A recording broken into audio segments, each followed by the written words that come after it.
Olá pessoal, tudo bem com vocês? Estamos de volta aqui para o nosso resumo desta quarta-feira, 4 de junho de 2025. Sem delongas, vamos às notícias, tem bastante coisa interessante hoje.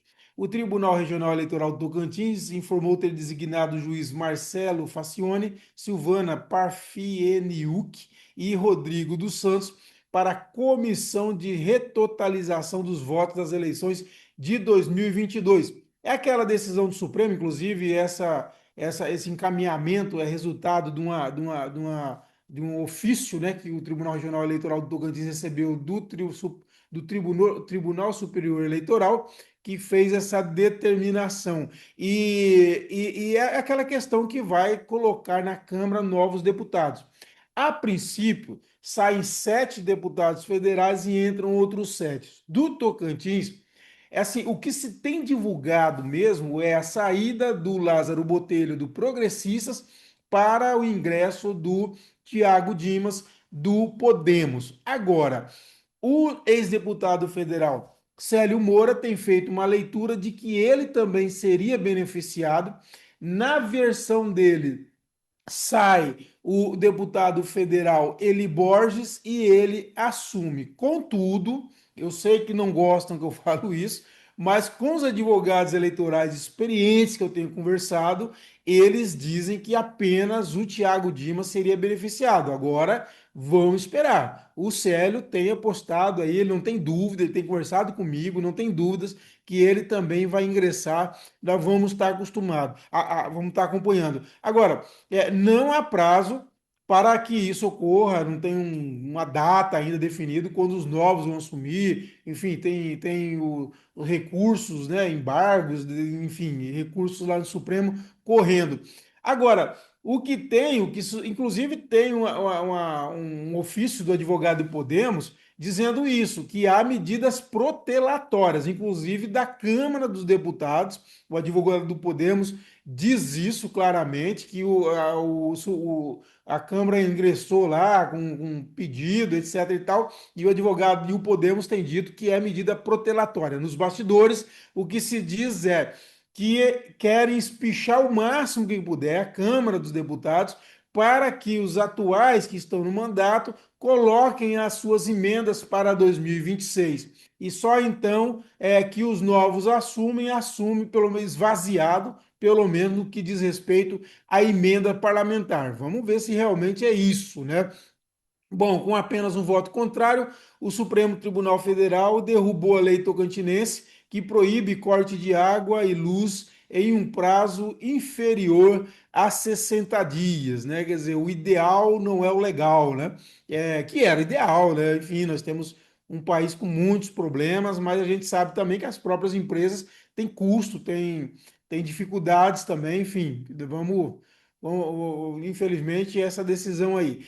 Com o objetivo de não prejudicar a destinação de emendas, o presidente da Assembleia, o Amélio Carlos, projeta a criação de mais 4 regiões metropolitanas. Hoje nós temos a região metropolitana de Palmas, e no quarto encontro regional de vereadores, na quinta-feira, acho que foi lá em Araguaína, se eu não me engano, o que o Amélio Carlos avisou isso, que a medida quer evitar que municípios sejam impactados pela Lei Complementar 210 de 2024, que veda designação genérica de emendas que possam resultar na execução de projetos de investimentos de obras por múltiplos entes ou entidades. Né? E aí, enfim, seriam criados aí as regiões metropolitanas de Araguaína, Araguatins, Gurupi e Dianópolis, de forma que todos os municípios do estado fiquem pertencendo a uma região metropolitana, né? Aquela questão de emenda que hoje virou um negócio assim nos legislativos, né? E, enfim, tá aí sobre essa questão. O vereador José do Lago Folha Filho está propondo aí mudar o nome da Avenida Teotônio Segurado para Avenida Siqueira Campos. Eu já vi muitos comentários nas redes sociais da matéria que nós colocamos e várias manifestações que eu recebi aqui no meu WhatsApp e assim, nenhum favorável. Todos contrários a essa mudança do nome da Avenida Siqueira Campos. Nada contra o governador Siqueira Campos, que realmente é um marco na história do Tocantins, Mas aqui em Palmas, além de todas as homenagens que ele já recebeu no estado inteiro, ele teve aí em Palmas o nome da ponte, né, que foi tirado, Fernando Henrique Cardoso, ficou Siqueira Campos, Palácio Araguaia, que foi acrescentado, Palácio Araguaia, Governador Siqueira Campos, que são dois dos maiores monumentos da capital, né, dois dos maiores monumentos. Vai dizer, mas não é obra da prefeitura. Isso é de menos, né, é de menos. Eu, sinceramente, acho que também concordo com os que são contra, eu acho nada contra o governador Siqueira Campos, ao contrário, mas Teotônio Segurado também tem um papel fundamental na história do Tocantins, e o como Siqueira Campos também é outro monstro da nossa história, e sempre vai ser um grande nome da nossa história, e não é isso que vai aumentar ou diminuir o tamanho dele. Agora, inclusive teve no passado, no governo Raul Filho, se eu não me engano, foi no segundo governo Raul Filho, esse debate. O Raul chegou a mandar um projeto de lei para a Câmara Municipal, mudando o nome da Avenida Teotônio Segurado para Avenida Siqueira Campos, mas foi dentro de uma briga com o Palácio Araguaia, na época, sob o comando do governador Marcelo Miranda, que o prefeito de Porto Nacional, então o prefeito de Porto Nacional, Paulo Mourão, tinha colocado o nome da rodoviária lá de Porto de Brito Miranda, né? E aí, numa briga, num momento de briga muito grande entre o Palácio e o Paço, o Raul apresentou esse projeto aí para colocar o nome da Avenida Teotônio Segurado de Siqueira Campos.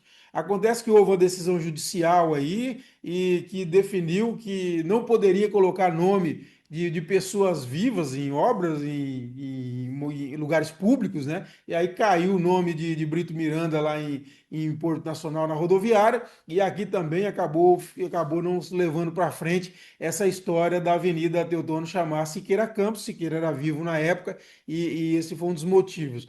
Mas, assim, a homenagem é justa, concordo com o vereador, merecida, mas já tem bastante homenagem muito importante. Bom, o Palácio Araguaia, marco do Estado, a ponte da amizade aqui, que liga a gente a Luzimangue, Palmas a Luzimangue, enfim, acho que está bem contemplado. Hoje teve uma coisa curiosa, interessante, que me passaram nessa terça-feira que o governador Vanderlei Barbosa tinha voltado a seguir o vice Laurez Moreira nas redes sociais no Instagram. Ele, no ano passado, quando estourou o rompimento entre os dois, ele deixou de seguir o Laurez, o Valdir Vanderlei deixou de seguir o Laurez. E aí ele voltou a seguir, realmente eu fui de manhã e estava confirmado. Eu até tenho um print na matéria que realmente o Vanderlei voltou a seguir o Laurez. Aí eu fiz o post e aí me ligava, não é verdade não, porque o governador não está seguindo o Laurez. Eu fui lá, realmente não estava mais seguindo o Laurez, ele deixou de seguir o Laurez, e aí eu fui, tem as duas notas aí, tem as notas no in-off, e aí também nas redes sociais, nossa, do print, com ele seguindo o Laurez, e agora com ele não seguindo mais o Laurez, beleza? É a novela para 2026. Não é simplesmente o governador seguir o vice, é até muito mais que isso. O significado é grande, por isso que deu uma repercussão muito grande, beleza? E talvez até por isso também que o governador foi lá e deixou de seguir o vice. E é o direito dele, né? Claro, sem dúvida nenhuma, né? Pessoal, é o seguinte, eu estava assistindo hoje o ICL Notícias, que é um portal de notícias nas redes sociais, no YouTube, e eu vi lá o jornalista, o renomado jornalista, o Guilherme Amado, muito respeitado, ele é do Platô BR e também do próprio CL, foi do Metrópolis, enfim, acho que teve passagem pelo Globo também, etc. E ele falou de uma entrevista que a equipe dele fez com o ex-ministro do Turismo do Bolsonaro, Gilson Machado Neto, e o Gilson citou os nomes que o bolsonarismo aposta muito para a eleição de Senado o ano que vem. Então, o bolsonarismo quer montar uma frente contra o Supremo Tribunal Federal no Senado, porque é o Senado que julga o impeachment de ministros do STF. E tem apostado nos nomes de alguns senadores, algumas personalidades pelo país. E o Gilson Machado cita para o Platô BR, do Guilherme, quando o Guilherme trabalha, ele citou alguns nomes, entre os nomes citados do nosso senador tocantinense, Eduardo Gomes, que foi líder do governo Bolsonaro no Congresso Nacional. Agora, o próprio Amado não acredita, como eu também não acredito. Ele diz o seguinte, que ele não vê o Gomes partindo para cima de ministro do STF. Eu também não vejo. Não é o estilo do Gomes. O Gomes é muito prudente, racional, tem bom senso e não vai entrar numa luta de aloprados como o bolsonarismo quer fazer no Senado contra ministro do Supremo Tribunal Federal. Também não vejo isso. Agora, o Gomes tem feito uns movimentos em direção ao bolsonarismo mais radical, né? O Gomes ele sempre foi muito cuidadoso, não participava dessas maluquices de cloroquina, ivermectina de atacar as urnas eletrônicas, o TSE. O Gomes nunca entrou nessas neuras psicóticas do bolsonarismo radical. E sempre foi um cara muito ponderado e bom senso, como eu disse, mas ultimamente ele tem participado desses eventos malucos pela anistia dos golpistas em São Paulo, foi lá do lado daquele tal de Geyer, um cara escroto, assim, extremamente radicalizado, e outros, né? Não só esse, outros também, enfim. Eu já disse que o Gomes corre o risco de ser o seguinte, de ele não ser bem visto nesse movimento de última hora em direção ao bolsonarismo raiz, radicalizado, e do outro lado, ele corre o risco de se queimar com aqueles que têm um mínimo de bom senso, né? Que não vê nesse radicalismo uma saída para o Brasil, como é meu caso. Eu não vejo esse radicalismo com a saída. E falar nisso, o Felipe Martins, deputado federal, ele manifestou solidariedade a Zambelli, que capou o gato, né? Na hora que saiu a condenação, ela pegou, limpou o caixa dos, dos bolsonaristas que mandaram lá o dinheiro para ela pagar uma multa e vazou, caiu na capoeira. E o Felipe Martins está falando em um país livre com liberdade de expressão. Liberdade de expressão para quê? Liberdade de expressão para hackear contra o site do CNJ, por exemplo, para tentativa de golpe. Eu tenho liberdade de expressão, eu não tenho nada que reclamar de liberdade de expressão. Eu falo o que eu quero, eu vou e volto para onde eu quero.